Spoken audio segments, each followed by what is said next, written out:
Enjoy a seat at the table and good company, where great conversations and meaningful discussions happen.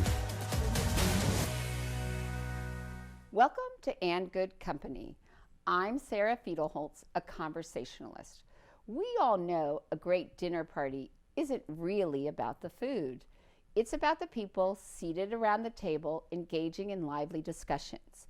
And Good Company creates a way to capture smart and important conversations as they happen. I am very pleased to be in the company of Dr. Sherilyn Emberton, who is the president of Huntington University. Welcome. Thank you, Sarah, and call me Sherilyn. Sherilyn, okay. So I wanted to start with talking to you a little bit about some of the things in your background and how these are still issues that are still relevant today. Especially with the Me Too movement and with the systemic racism issues. So I wanted to go back to this whole idea about women and women in getting education and in business. And you talked about that in the 1950s. Your mother earned a master's degree in economics, but she had to change it back to business because she couldn't get a job. That's and correct. You talked about how she pushed the needle. That's correct. So I'm curious to think about, how do you think we're doing since then for women? Because you also talked about that, like at one time when there were 26 positions available for what was a chief academic officer, but they weren't looking for a woman. So I'm really curious how you think we're doing. I mean, obviously we're doing better because now you're the 13th president of Huntington. Sure. But tell me how that influenced and reflect back on the past, and do you think we've changed, or do you think we still have a long way to go, or what do you think? Do I think we've changed? Yes. Do we still have a long way to go? Yes. I love the story about my mom, simply because I don't even think she saw herself as a trailblazer. She was just trying to get a job. And the reality to have to change the title of your degree in order to not dumb it down, but to make it more generic. Today, to have a master's in economics would be a selling point. So in that respect, yes, we've changed. I think for me personally, I will think we've moved the needle when I don't continue to be the first female in every role that I've done. I literally have been the first female to sit in the seat of whatever position I've ever had. I think as the next generation, and I just met a lovely young lady on your staff, Bailey. Right. When Bailey goes into this new opportunity and there are a plethora of women who have served in that position before, then it's not an anomaly. Is Bailey the best qualified? Right. I think that's when we really will have made progress. I will tell you too that I still want us to celebrate that, especially for our next generation of young people. Because I don't want them to be the one and done. Okay, we checked the box. We've had a person of color in that role. We've had a female in that role. Let's go back to, I want them to seek out people because of their abilities and their skills. And I also think what was really interesting about you is, now obviously Huntington is a faith-based university, and it's a graduate and undergraduate program.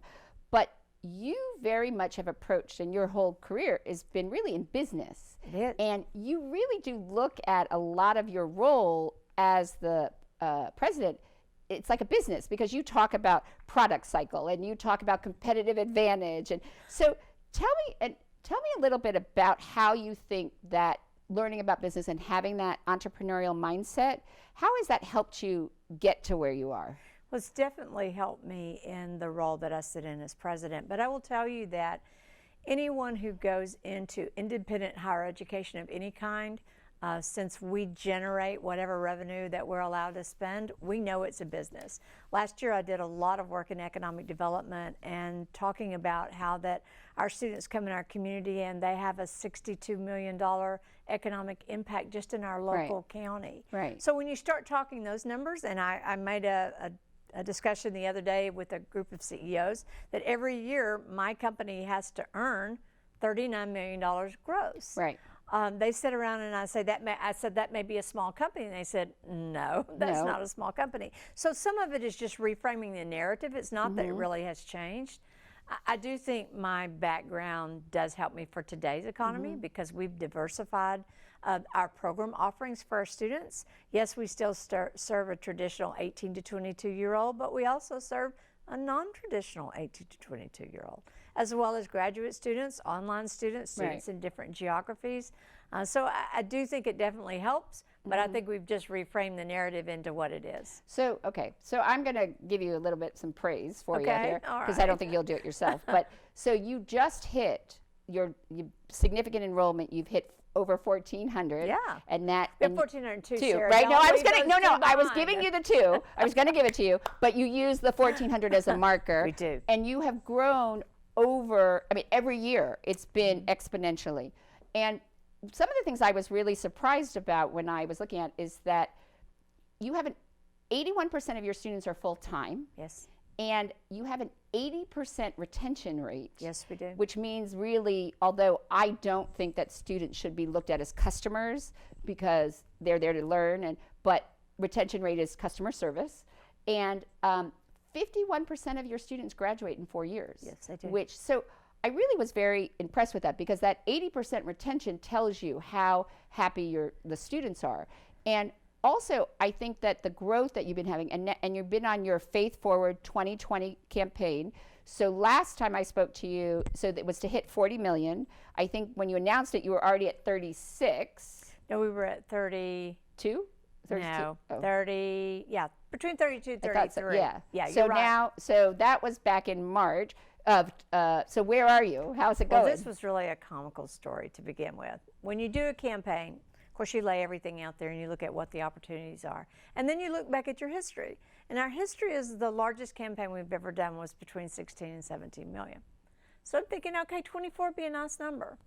Well, the powers that be came back and said, you know, we've calculated, we think 34 million is a great number. And I'm thinking, okay, so we'll do 34 million. But as we got closer to the time to become public, which you're supposed to have, I think the rule is 80% in to do public, we'd already gotten so close to 34 that our board said, hey, you can do 40. And I'm going, okay, we can do 40. I will tell you today, we're still about 2 years away, and we're right at 38. So I feel like we're going to knock it out of the park. And you're really using that to expand programming. We are. And your infrastructure. So We are. For instance, your occupational therapy program. So Which is Fort Wayne based. right, and that is one of the first for a doctorate. It Is that is. correct? Is that in the state of Indiana, or? Well, we were actually, and still are, about one of 18 in the United States. Okay. And we were in the first group to be approved as a doctorate. This year we just celebrated, or last year we just celebrated, we are the first one in the United States to offer OTA at the undergraduate level. So it used to be a 2-year degree. We now Right. strengthened it. So now that our young people that graduate from that program can do leadership Right. in occupational therapy. So we're really excited about it. And we will be launching our occupational therapy in Peoria as well. Oh, wow. So we're expanding it geographically too. And then also, you really worked on the development of the agriculture I did. program, and did. part of the Faith Forward campaign is to build this animal science center. Absolutely. So, I mean, so you're putting that now. Is that eventually going to be a vet? Will that go maybe possibly to create a veterinary school? We don't know.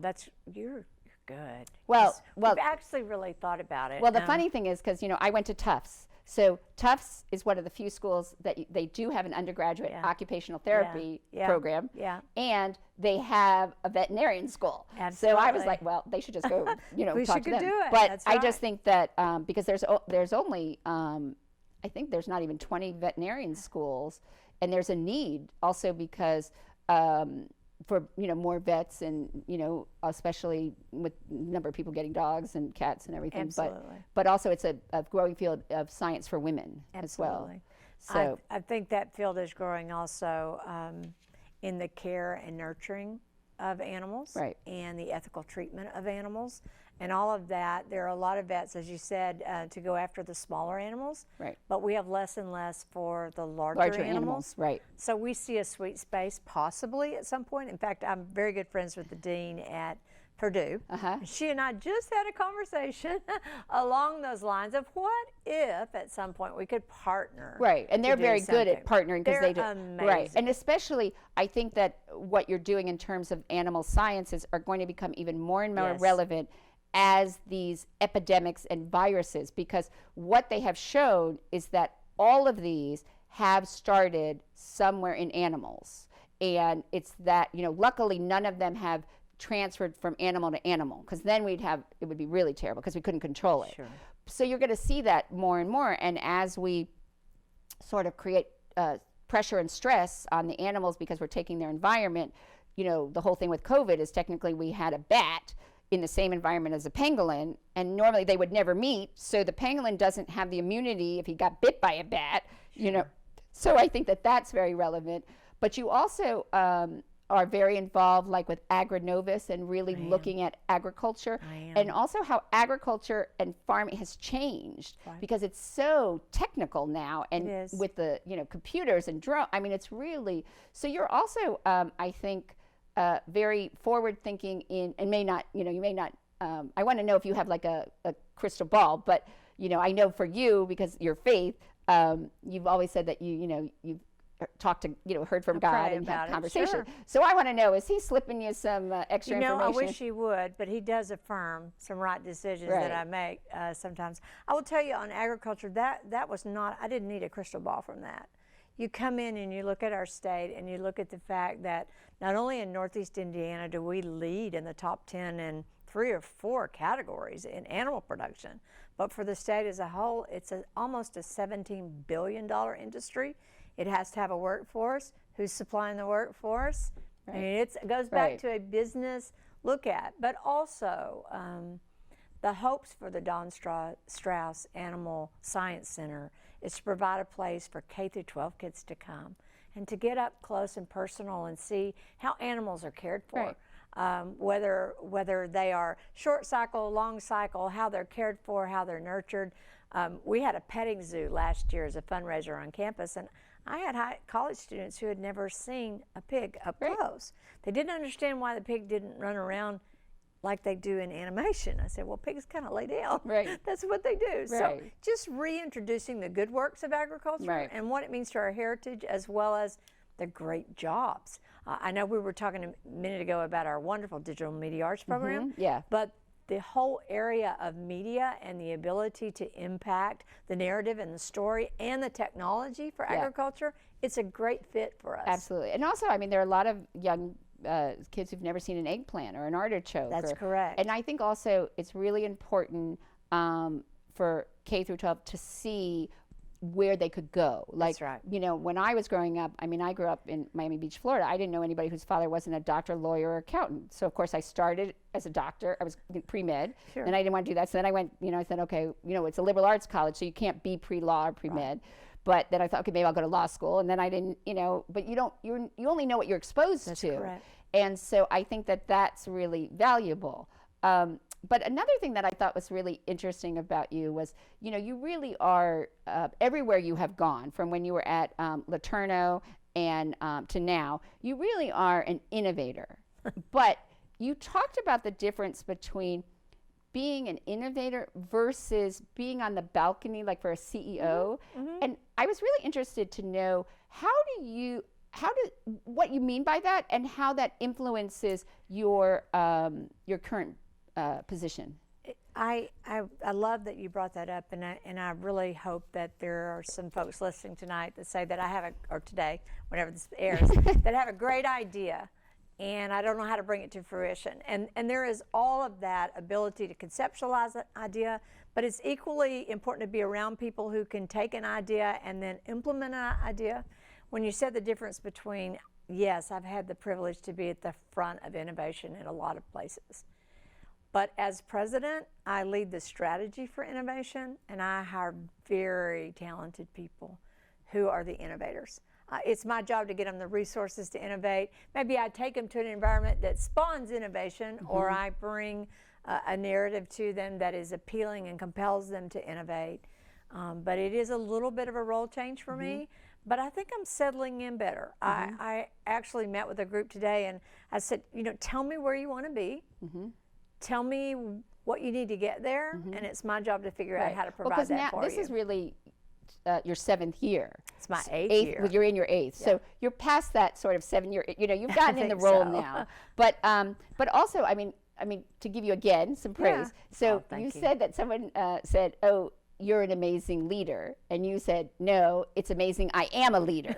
And that says so much. And so one of the things that, obviously we have to put on the table is the whole faith-based. Sure. And so, you've talked about how in certain times God has led you. And I love the story you said that you went for a job interview and you said if they offer you that job before you leave, you're going to take it. That's right. And that's our deal. And then they didn't, right? So tell me that story, because I think it's really funny. I had gone all the way to Tennessee. Again, there were 23 jobs available that year. But none of them were prepared for a woman. Not really. Right. And that, again, your lead question is, will they hire a woman? So that's not true anymore. So I'm so thankful for that. But in that particular situation, I went in, I interviewed. I thought the interview went well. Of course, I always think the interviews go well because I just love the people. I love the conversation. So I thought, okay, well, I got out of the door. They didn't offer me the job, Lord. That's not what you want me to do. Well, because let's set it up. You had a conversation with God. You said. I did. You said, if they offer me the job before I leave the campus, I'll take it. I will take it. That's right. So then you went and you had this good interview. I do, and it was great. And I'm literally walking out of the office. She didn't offer you the job. My coach. She No. didn't. Right. And I'm walking out, and I get almost to the door, and she calls me back in the office. And I thought maybe she wanted to ask me a question about something else.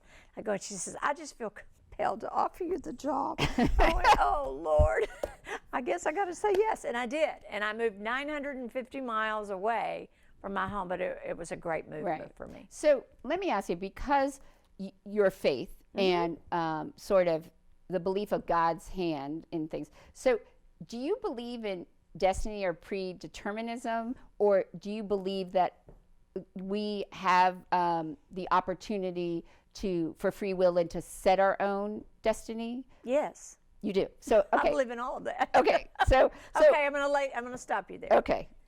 I have absolute faith that God's going to get me to the point I need to get there, but I do think He lets me choose the pathway. In fact, Scripture even teaches us that He gives us the delights and desires of our heart. We may not always know the route. We may not even understand where we are and what we're doing, but I do believe that. And I found it to be true in my own life. So do you also believe in luck?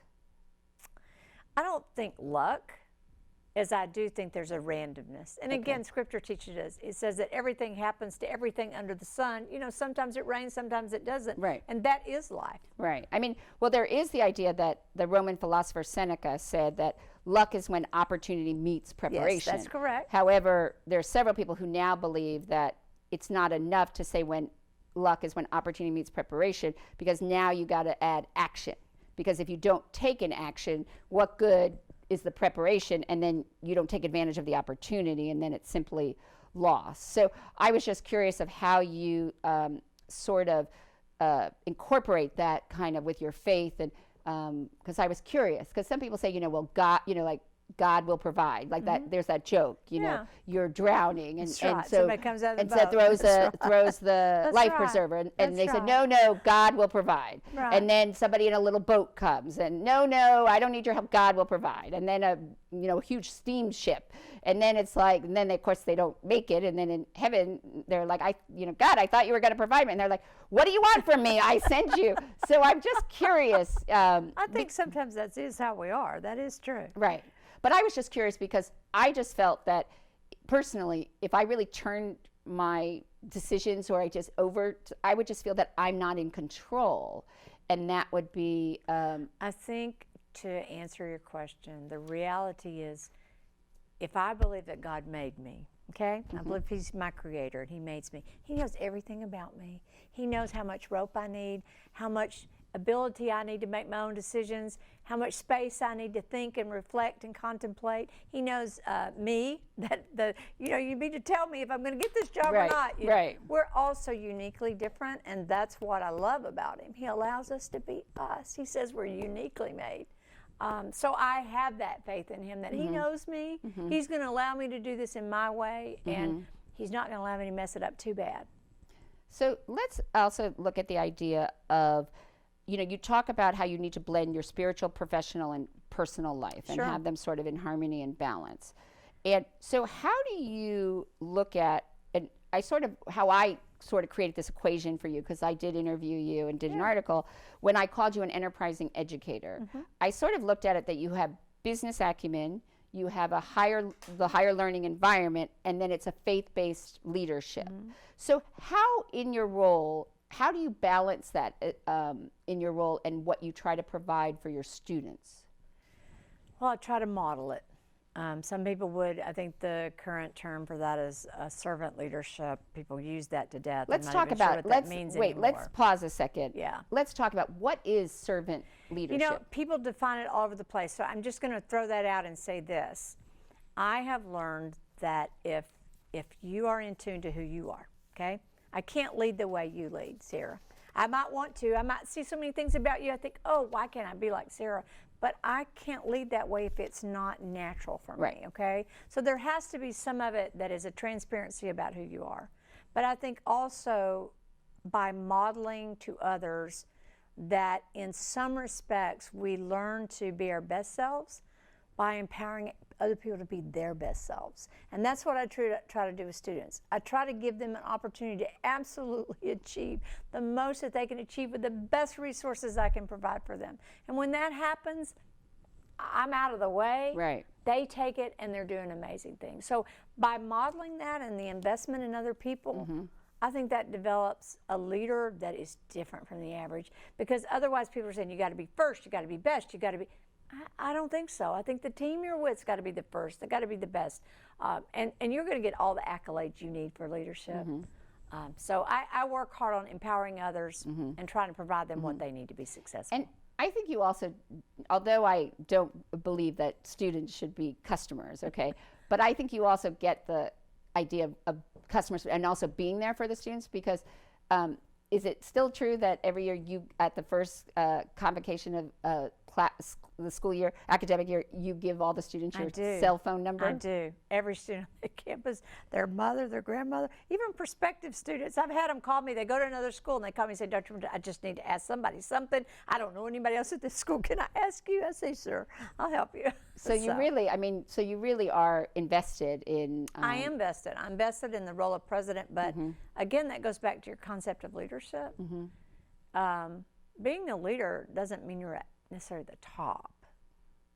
It means you're supporting all the things that are going on. And so I have to sometimes be a lot of things that might not be somebody else's image of leadership. And so part of that is just being available to people. But isn't that also, obviously we can say that some of these skills are good leadership, but we certainly could put it into a faith-based environment, because isn't that was the idea? That Jesus, he wanted to walk aside you, not in front or in back of you, but alongside you, and so that would be what a good leader is. Absolutely. But I also think now the mascot of Huntington is a forester. A forester. So I guess it's funny. Like a forest, right? Well, it's interesting, not really, but I'm going to tell you a funny story. A forester technically is someone who takes care of the forest, manages the forest, stewards the forest, cuts the forest down, sometimes trims it up. Right. But our kids adopted a mantra and put it on the shirts and put it all everywhere that says, fear the forest. Okay, so I'm trying to relate forester to fear the forest, but I realize that they've kind of switched it, and it is more your definition. It is being a part of the forest, which I really like. It's even better. Right, or the idea, or for you especially as a leader and a business person, it's sort of the idea of seeing the forest amongst the trees. That's correct. So, but I love that. I could play on that. You can play that one. That's good. And then also I have another one for you that I think that you were destined to be a forester, because you talked about your leadership philosophy is the idea that you need to scrape off the parts of what you know so that what you don't know can grow. That's correct. And that sounded to me like the moss that grows on the north side of a tree. That's right. Is like, that you use as your bellwether to see direction, but also this idea of that you have to scrape that. So talk to me a little bit about what you mean by that. I have to constantly be refining. You talked about the relationship with the students. I learn from them all the time. They teach me all the time. They don't know they do, but they're example of something, a fear they have, or something that they've overcome, and being able to share with that. I'm constantly having to scrape off the things that are irrelevant so that I can put on new things that help us grow and think differently and deal with different kinds of students in different situations. So part of that is just a taking away of the old that you don't need and building on the new. So. And also, I mean, I think two things, because, 51% of your student population are women, and you were a basketball coach. So let's... Eons ago. Right, but the skills of being a coach, and there also has been proven, it used to be that they would look at the, like if you looked at all the women senators and things, they used to all were Girl Scouts and sort of had that experience. Yeah. But now if you really look at women leaders, a lot of them played sports because they said that you learn about competition. You do. You learn about working as a team. You learn. So how does that, being a coach, and how does that impact your role? And what do you think about, and you actually have how many sport teams does 17. 17. And so talk about the importance of sports as well. I'm gonna throw something at you that might be a little bit different. Being a coach, playing sports did not teach me to be competitive. That was already in me, okay? It may have taught me to temper it some, but that was already in me. I think what I learned from coaching was how that each player on my team was so uniquely different. And what motivated you, Sarah, wouldn't motivate Bailey, wouldn't motivate Josh. And to try to do all those things the same, like it's going to move everybody, it doesn't. So that was my biggest takeaway. So that when I went into leadership teams that I was responsible for, or even as president, and I have 3 campuses, I don't move all 3 campuses the same way. They're all different. Right. So I would think that's the greatest thing I learned about coaching. Do you think also that sort of, it also, when you talk about the team and the skills, that you're really also learning to teach people to play to their strengths? I mean, we're so much of a society that it's about, okay, so you have this weakness, you're not good at this, so you need to focus on that. And I think, yes, you need to build that up, but where you really also need to focus on what are your strengths and play to those. So it's like who you put in what position, and it may be different than what they see of themselves. And so I think also in, because you're reaching students at a very big change of time in their lives. I mean, it's the first time that they're away from home, and you do have, the majority do live on campus, right? Right. Because you have Huntington. Right, because you have 81% that are full time, so they live in there.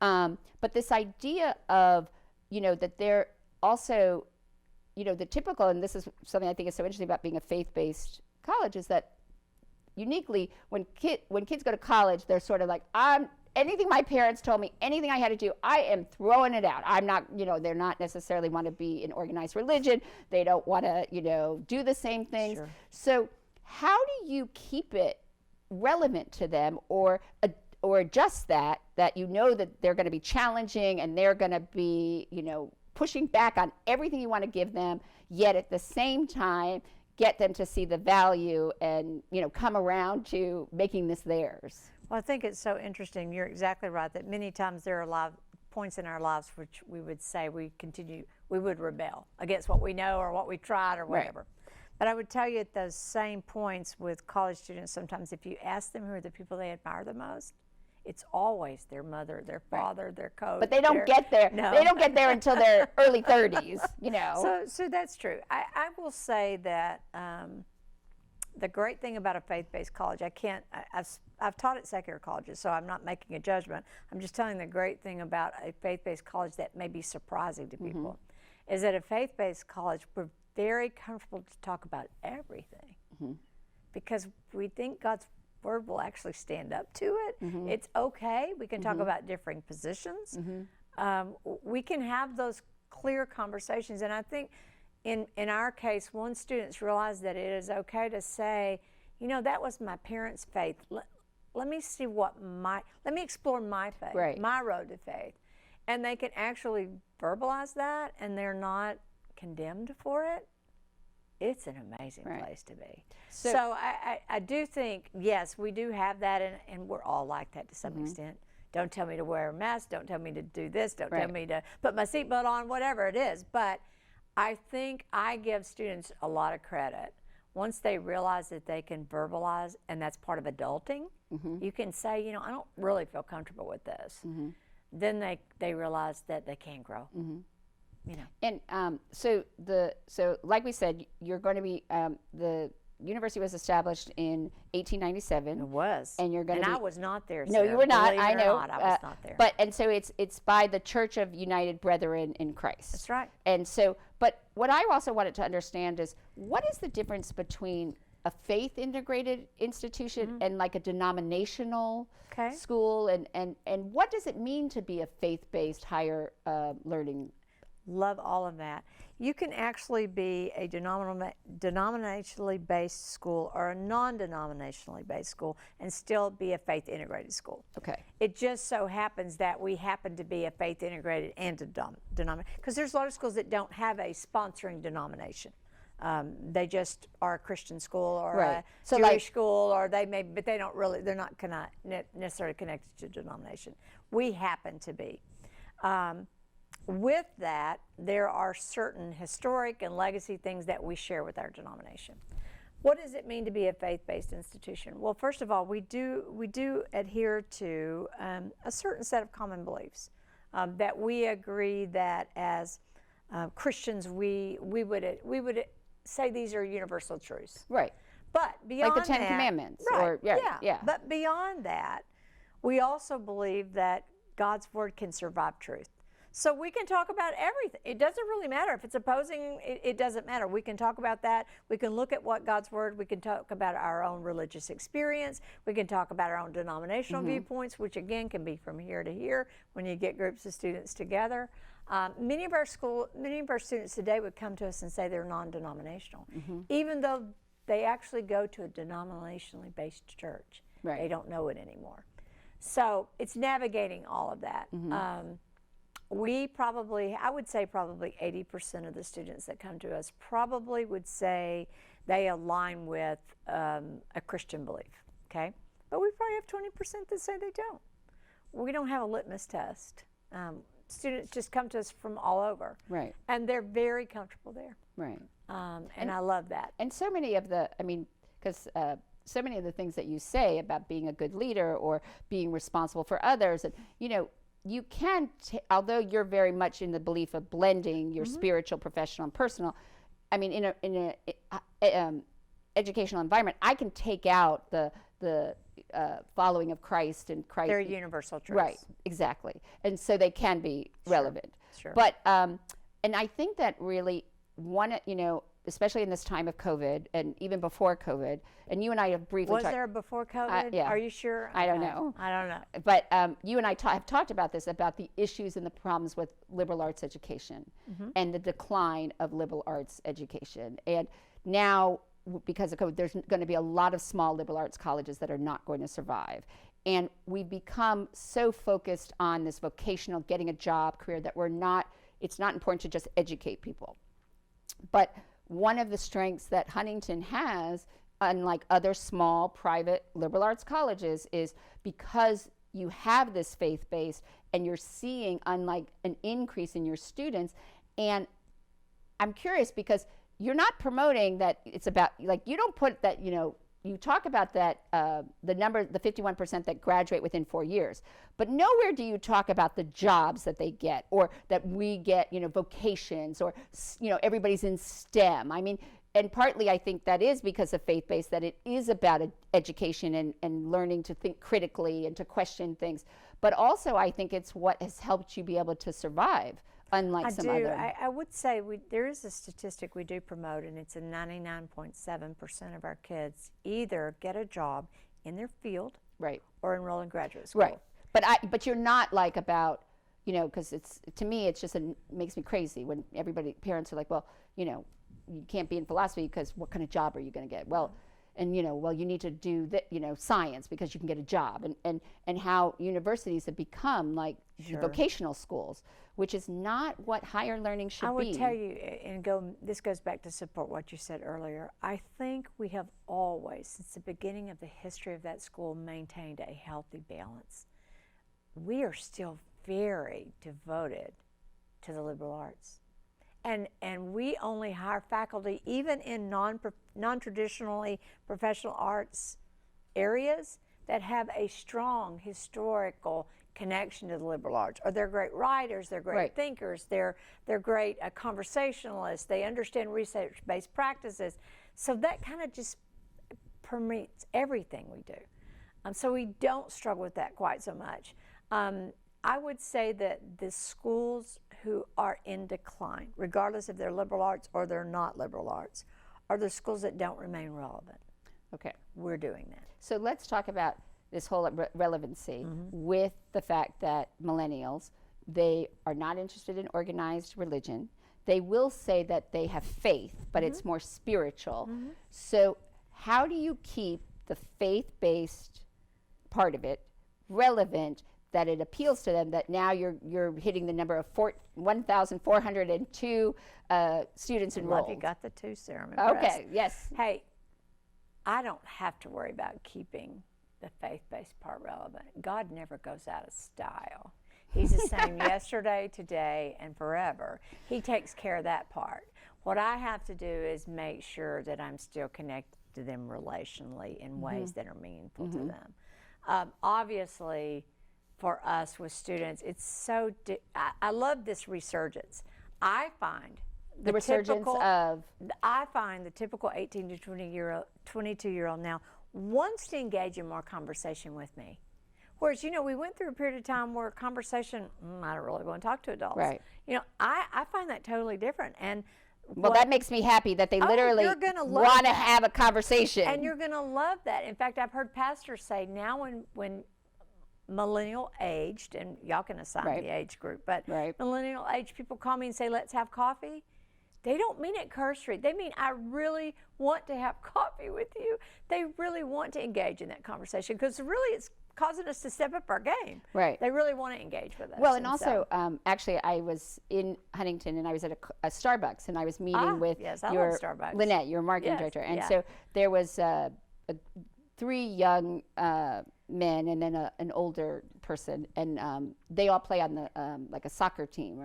And so, but they were working on a project, and so they were talking about how this group, and then the gentleman was like an advisor and a pastor, and how they get together and everything like that. And also that at Huntington, your class size is small. It is small. So they really have that opportunity to have those conversations and to be able for them, and somebody's going to notice, like when you're sitting around a table and you're not there and there's only 6 students, that professor is going to notice that you're not there. I know you've had a couple of our faculty members here already, and they would tell you that their students are their colleagues for life.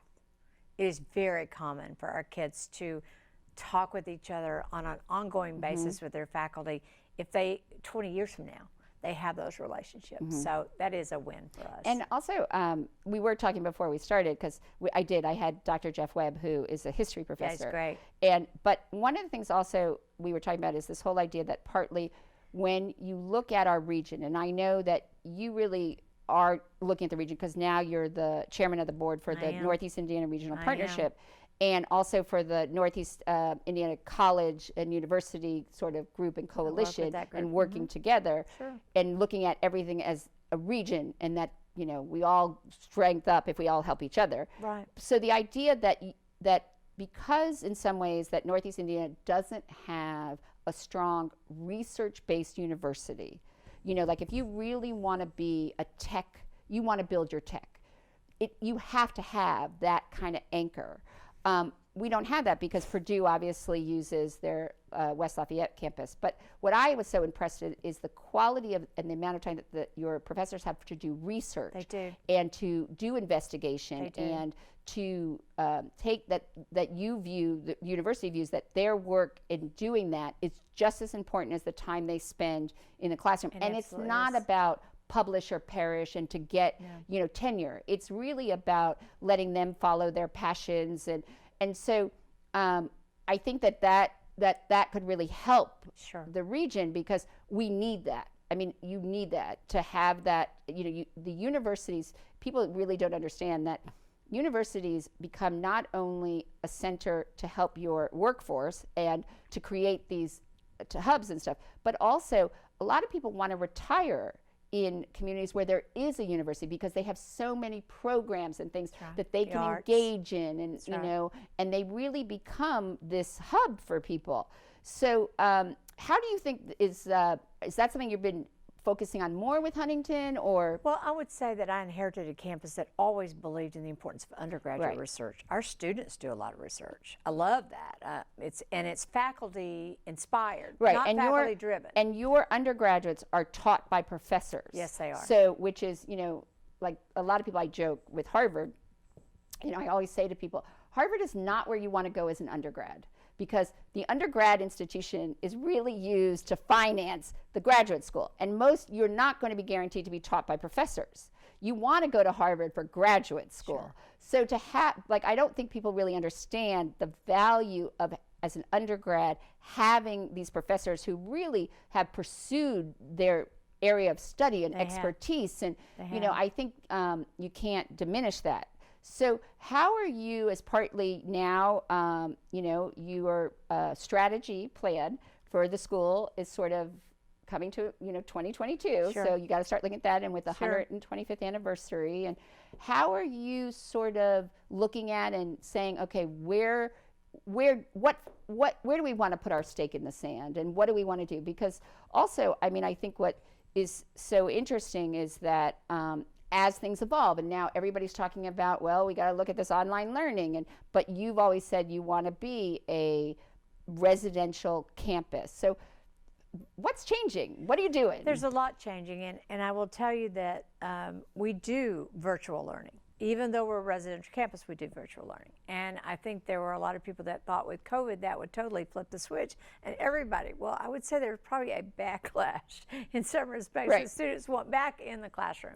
But we hope to never go back to a sterile environment where innovation and technology is not in the classroom.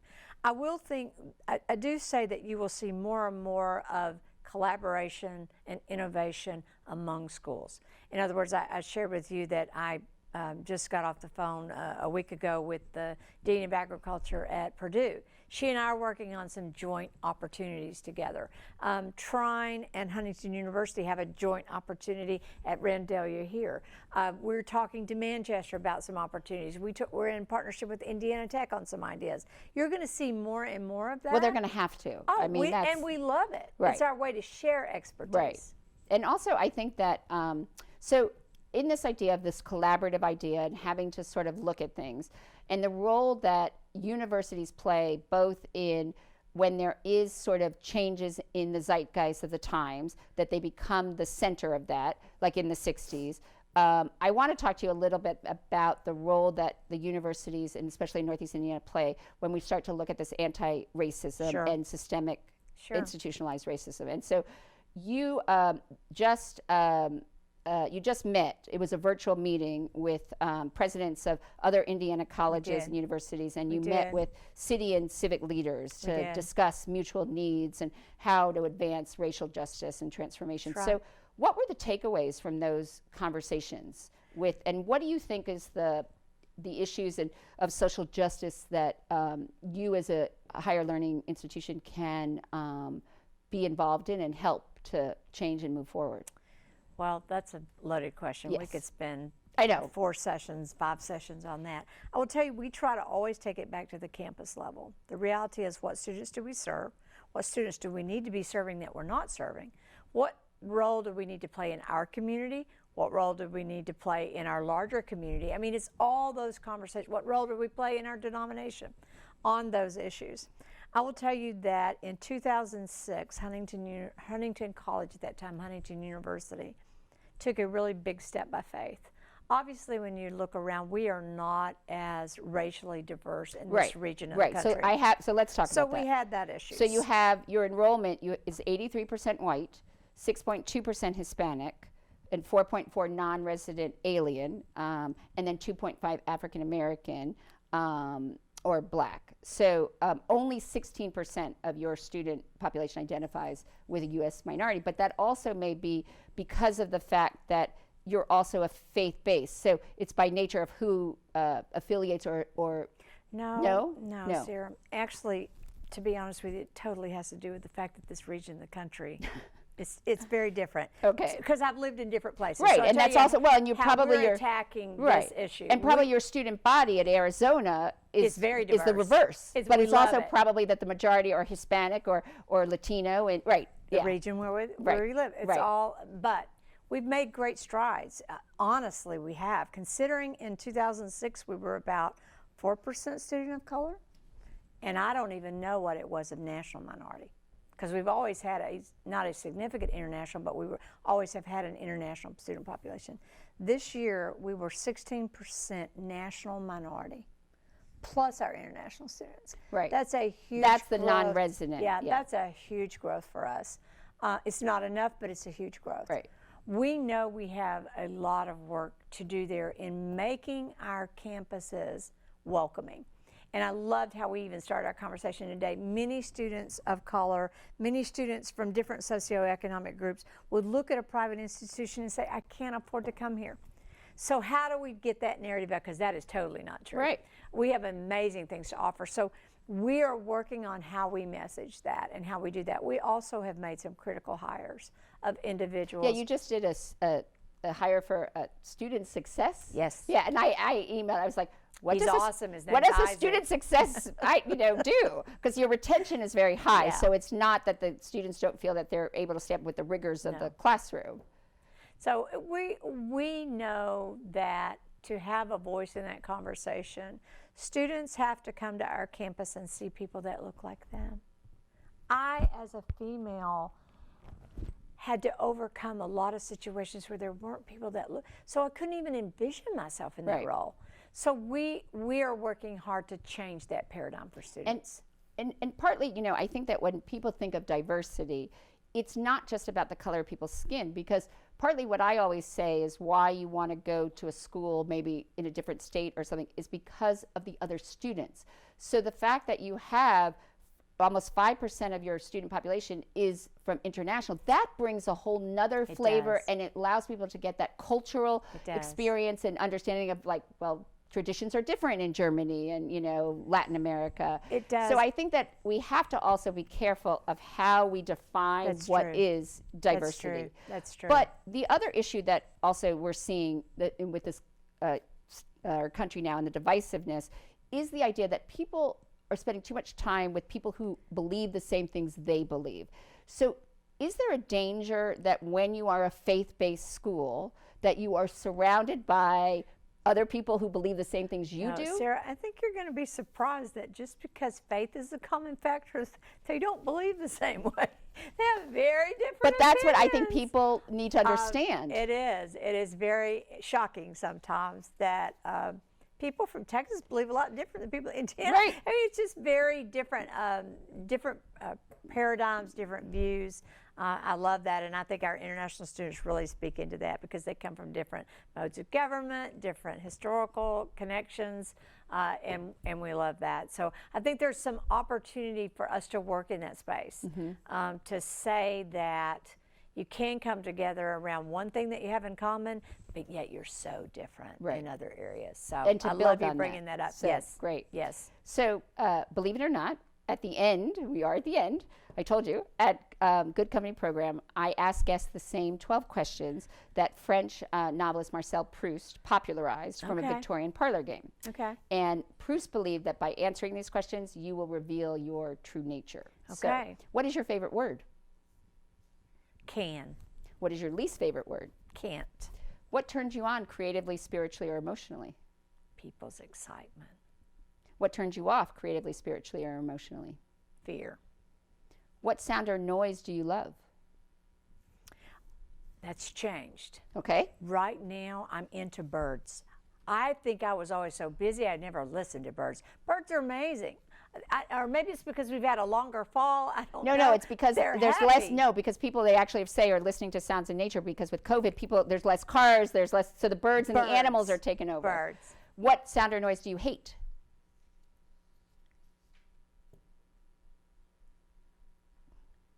Noise that makes no difference. What profession other than your own would you like to attempt? Oh, I've always wanted to own a bed and breakfast. Well, I thought you would have learned from when you owned a restaurant. Yeah, but I love taking care of people. I would Well, love to do Huntington that. would be a lovely little environment for, I know. and also when you have your visiting professors. Yes. What profession would you not like to do?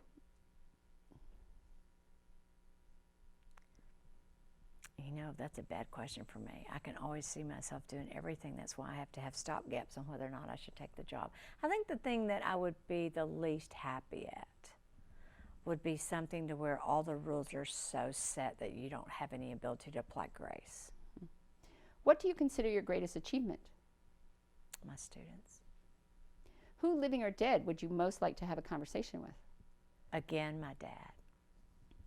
How would you like to die? To what? How would you like to die? Oh, I don't care. Okay. I don't care about that. And if heaven exists, It does. well, what would you like? So in your case, heaven exists. Yeah. What would you like to hear God say when you arrive at the pearly gates? Get in here, girl. All right. I'm glad. That's a great answer. And I am so glad to have this chance with you. And I believe that, you are just on, that tipping point for what you're going to do, not only for Huntington, but for our community and the region. So I want to thank you for sharing. I have faith in you. Good. You and my mother, we got to go. Right. Okay. So please join me next time when you can again enjoy a seat at the table for great conversation and good company.